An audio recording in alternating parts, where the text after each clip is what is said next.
Petrol और diesel रो कूओ काहेकि रही आउ यार दाम प्रतिदिन आकाश छुआ काहेकि होची जदि नाही तेबे आजिर भिडियोटी आपण निश्चय देखंतु जहा फल पेट्रोल और डीजेल केमिति बने आउ माटी तले केमिति तैयारी हैला सब किछि जानि परिबे। तेबे चलंतु आजिर भिडियो को स्टार्ट करिबा। सांग माने आधुनिक युग और महंगाईर जमाना पेट्रोल और डीजेल दाम आकाश को छुईबा लगुच। जो पेट्रोल 1990 मसीह 10 रु 12 टंकार मिलुथिला एबेका समय रे सेही पेट्रोल 110 टंकार मिलुची। जदि एभली भाबरे रेट बढ़ी चलिबो तेबे से दिन दूर नुहे जे पेट्रोल किनिबाकू आमको लोन नबाकू पड़िबो किंबा किडनी बिकिबाकू पड़िबो। कारण आजिका डेट रे पेट्रोल और डीजेल मनुष्य जीवन एक गुरुत्वपूर्ण अंश हो जाइछि। आजिर दिन में आमे समस्ते पेट्रोल और डीजेल उपरे निर्भर करूछु। जदि आपण भाबुचंती जे पेट्रोल और डीजेल सबुदिन मिलिबो तेबे आपण भूल भाबुचंती।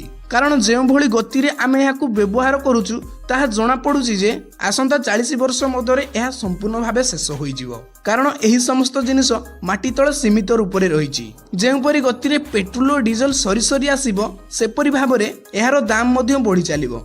आउ जतेबेले इंधनर दाम बढ़ी जाए सेतेबेले अन्यान्य समस्त जिनिसर मूल्य मध्य बढ़ी जाए। किंतु सांग माने आम भारत रे पेट्रोल माटी तळु मिले नाही। एही कारणरु आमको देश बाहरु पेट्रोल किनियाकू पडुची। जो पेट्रोल आमको कच्चा तेल रूप रे मिले जाहाकू रिफाइनरी रे शुद्ध करी पेट्रोल बनाई व्यवहार करा जाए। जेउथिपाई भारत रे पेट्रोल दाम नीतिदिन बढ़िबार लागिछि। जेउठी साउदी अरब भली देश गुडी करे प्राय जगार पेट्रोल रो कूओ रहिछि सेठारे तेल पानी ठारू मध्य सस्ता दाम रे मिले। किंतु आमे देखिबा पेट्रोल और डीजेल बने केमिति यह जमी तळकू किपरि पहुंचिला।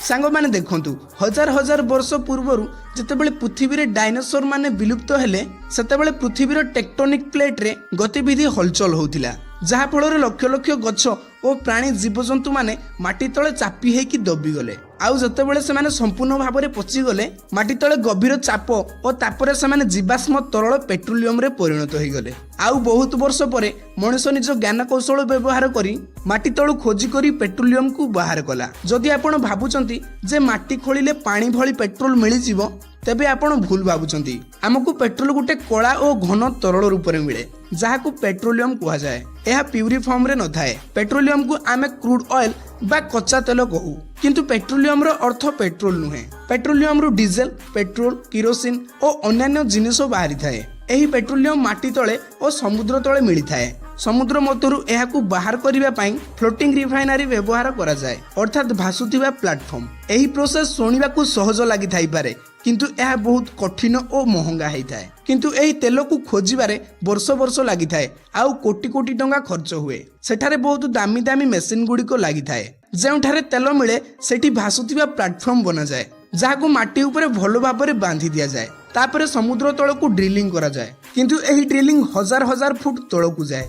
आउ सेही ड्रिल द्वारा जेतेबेले पेट्रोलियम मिले सेतेबेले सेठी पाइप और पंप सिस्टम लगा जाए जहा द्वारा आमको लगातार पेट्रोलियम मिली थाए। एहापर पेट्रोलियम को रिफाइनरी को निया जाए जेउठी बड़ बड़ सिलिंडर मान व्यवहार करी एहाकू गरम करा जाए। विभिन्न तापमात्रा रे एही कच्चा तेल को गरम करिकी फुटा जाए आउ भिन्न भिन्न पाइप रे एहाकू अलगा करा जाए। एही प्रोसेस को डिजिटलाइजेशन कहा जाए।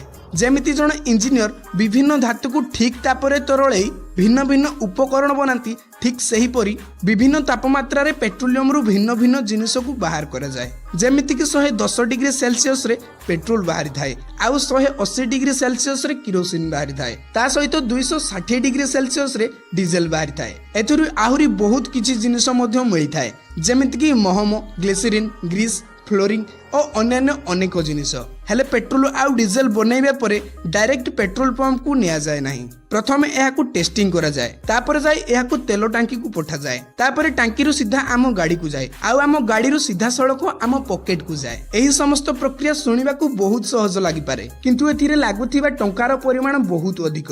एही समस्त खर्च क्षेत्र उन्नति साइंस आउ इंजीनियर माने लगाइथिबा परिश्रम तथा तांकर अन्वेषण काम को देखिले आपण बुझी पारिबे जे एही जिनिस केते मूल्यवान।